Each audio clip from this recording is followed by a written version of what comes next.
eu sou o professor André Noel e essa é a nossa aula de Fundamentos e Arquiteturas de Computadores. Hoje a gente vai falar sobre o funcionamento do processador. A gente viu como que o processador é organizado e hoje a gente vai ver como que cada uma daquelas partes do processador trabalha. Qual que é a função de cada uma, como que funciona o dia a dia do processador, mais ou menos isso. Só um parênteses aqui, tem um vídeo antigo no YouTube, que eu não coloquei de referência, mas é um vídeo divertido, que ele mostra uma animação de como seria um processador correndo de um lado para o outro para pegar as informações e tal. É um vídeo bem antigo, procura lá, como que é o nome? Como funciona o processador, alguma coisa assim. O processador, vocês vão ver que parece um feijão, o jeito que eles desenharam, e aí ele fica correndo. É antigo pra caramba, mas vale a pena ver, é engraçado. E dá umas noções legais do processador. Bom, então o funcionamento do processador. Eu reaproveitei a imagem do processador. A gente falou, o processador ele faz cálculos, muitos cálculos. E aí, eu até copiei uma frase do livro, tipo, o processador não faz nada demais. Ele apenas busca instrução, executa e retorna o resultado. Sim, é isso que o processador faz. Ele só busca instruções, executa e retorna o resultado. Mas ele faz isso o tempo todo, de uma forma muito rápida. Isso remete a gente lá à história da computação de novo. E aí vocês veem por que é importante estudar a história da computação. Lembra lá das primeiras máquinas, máquina de Pascal, que era uma calculadora, a máquina de Babbage, que era uma máquina já programável, mas era uma calculadora. As máquinas que eles criaram eram sempre para automatizar cálculos, e é isso que eles conseguiram. A nossa máquina atual, ela faz isso, ela automatiza cálculos, ela faz muito rápido os cálculos o tempo todo, e esse monte de cálculo é o que possibilita tudo isso que você vê. Tipo, eu em vídeo agora, graças a esses cálculos que o seu processador está fazendo que nem doido, tá? Então, milhões de cálculos por segundo, tá? Então é isso que ele faz, ele pega os dados, realiza as operações, passa a saída para frente e pega a próxima e o tempo todo está fazendo isso. É isso que o processador faz. Mas como que ele faz isso? Bom, basicamente a gente tem algo chamado de ciclo de instrução. Quando a gente fala em processador, a gente fala de instruções. Instruções são tarefas bem pequenas que o processador faz. E o ciclo significa buscar, decodificar e executar. Então, o que o processador faz? Ele busca uma instrução que tem que executar. Onde que ele busca? Provavelmente ele na memória. E aí ele busca a instrução na memória, decodifica essa instrução para descobrir o que tem que ser feito e coloca para executar. É executado. As duas primeiras partes ali, a busca e a decodificação, é a unidade de controle que faz. Ela pega o que tem que ser processado, decodifica para ver qual que vai ser a instrução a ser realizada e passa para a unidade de lógica aritmética. Você tem esses dois valores de entrada e você vai realizar uma operação de soma, por exemplo. E é isso, a operação lógica aritmética faz essa soma, responde com uma saída, a unidade de controle pega essa saída e encaminha para quem tem que encaminhar. E isso repetidas vezes. Bom, esse ciclo de instrução pode estar da seguinte forma. A letra ficou muito pequena, não era para ficar tão pequena, mas basicamente é o seguinte. Eu peguei do livro de vocês, podem acompanhar por lá também.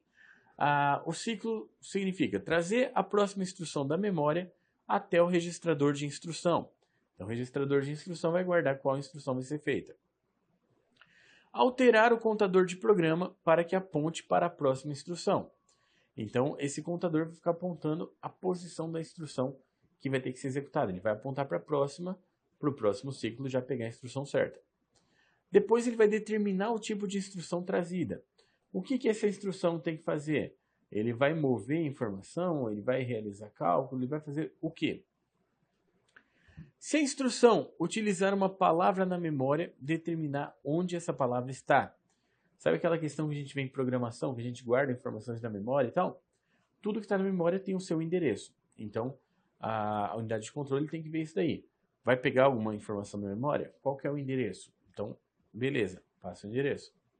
Trazer a palavra para dentro de um registrador na CPU, se necessário. Então, se tem uma palavra que vai ser utilizada, faz a cópia dessa palavra para dentro de um registrador, para a unidade de lógica aritmética poder usar, porque ela usa ali a partir dos registradores.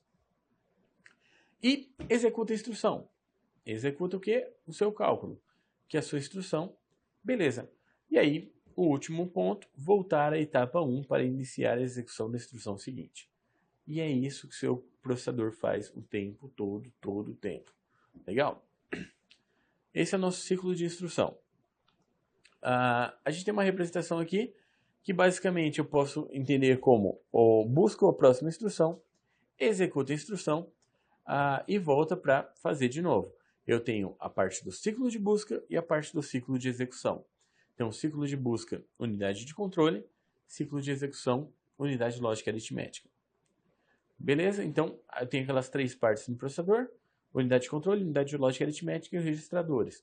E a gente já viu como que os registradores se comportam ali. Eles servem para armazenar informação e então você consegue guardar e retomar a informação dos registradores.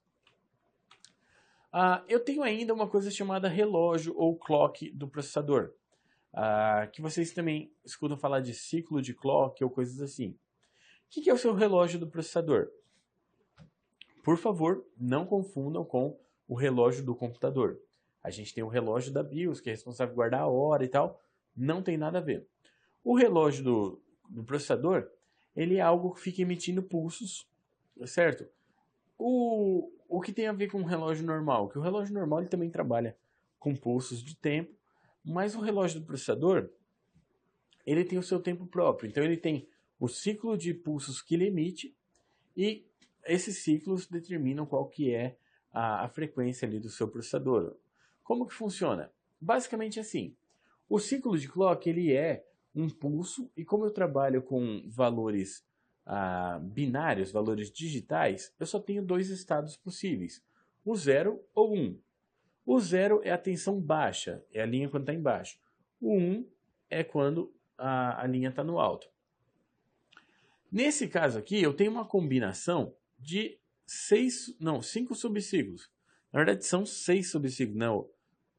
É o ciclo de relógio e os 6 subciclos dele. Então, o T0 ali está mostrando o pulso do relógio. Então, toda vez que ele dá o pulso, ele sobe.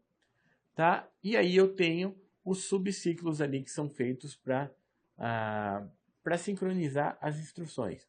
Então, uma instrução ela vai começar a ser executada com o meu ciclo de clock. Como eu tenho instruções que elas não seguem exatamente o ciclo de clock, foi incluída essa noção de subciclo de clock também, para você poder sincronizar o início das instruções no processador. Então, como funciona? Ele fica emitindo esses pulsos, certo? E a cada começo e fim do ciclo ali, a minha tensão foi para cima. Eu tenho valor 1. Até a próxima tensão ir para cima de novo, isso tudo é o meu ciclo de clock.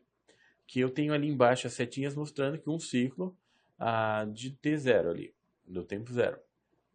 E eu tenho um subciclo de clock que eu posso separar ali em pequenas faixas do meu ciclo para intercalar as instruções. Tá? Então, o ciclo serve para organizar as instruções que são executadas.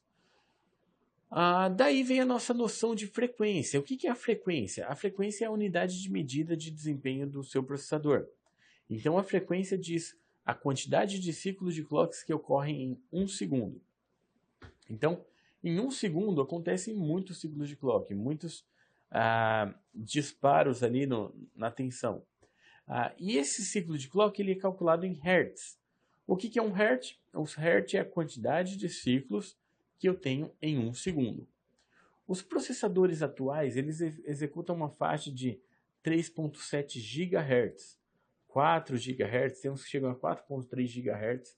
1 GHz seria 1 bilhão e mais um tanto de quebrado de hertz. Então significa que 1 GHz eu teria mais de 1 bilhão de ciclos de clock. E eu tenho 4 GHz, seria mais de 4 bilhões de ciclos por segundo. Essa é a velocidade do seu processador, certo? Então é muito ciclo, muita instrução que pode ser executada por segundo em um processador. Então quando você fala, é só isso que ele faz? É só isso, mas ele faz 4 bilhões de vezes em 1 segundo, certo? Então dá para fazer muita coisa. E aí eu tenho ainda a noção de barramentos. O que são os barramentos? Essa imagem aqui mostra os barramentos em uma plaquinha, que são essas linhas de comunicação Os barramentos são as linhas de comunicação que eu tenho entre os componentes para passar informações, sempre em bits, sempre em 0 e 1. Então eu passo as informações. Tá? Basicamente, um barramento é um conjunto de fios que atuam como um caminho de dados comum, porém compartilhado para conectar vários subsistemas do sistema. Ele consiste de diversas linhas, permitindo a transferência de bits em paralelo. Então, se você pensar na comunicação do processador para a memória, não pense em uma linha só, você tem várias linhas para transmitir bits em paralelo. E esses são os barramentos. É por aí que a informação trafega no seu computador. Por isso que você vê várias faixinhas de metal quando você olha suas placas e tudo mais. A gente tem os 3 barramentos principais ali, o barramento de dados, barramento de endereços e barramento de controle. O barramento de dados trafega os dados em si, certo? As informações que são importantes serem processadas. O barramento de endereços ele serve para passar apenas os endereços. Então, qual o endereço da memória que está a informação que eu quero? A informação do endereço é passada pelo barramento de endereço. E eu tenho o barramento de controle, que é onde são passadas as informações da unidade de controle, tipo os comandos que têm que ser executados, pensando em nível de instrução. Então, a unidade de controle controla lá o ULA e tal, passando informações pelo barramento de controle. Tá? Não são os únicos barramentos do computador, mas são os que importam para a gente agora aqui, falando de processador. Bom, é isso que eu tinha para falar sobre o funcionamento do processador. No próximo vídeo a gente vai continuar falando um pouquinho mais de como funciona a parte de processamento. Então espero vocês no próximo vídeo. Até lá!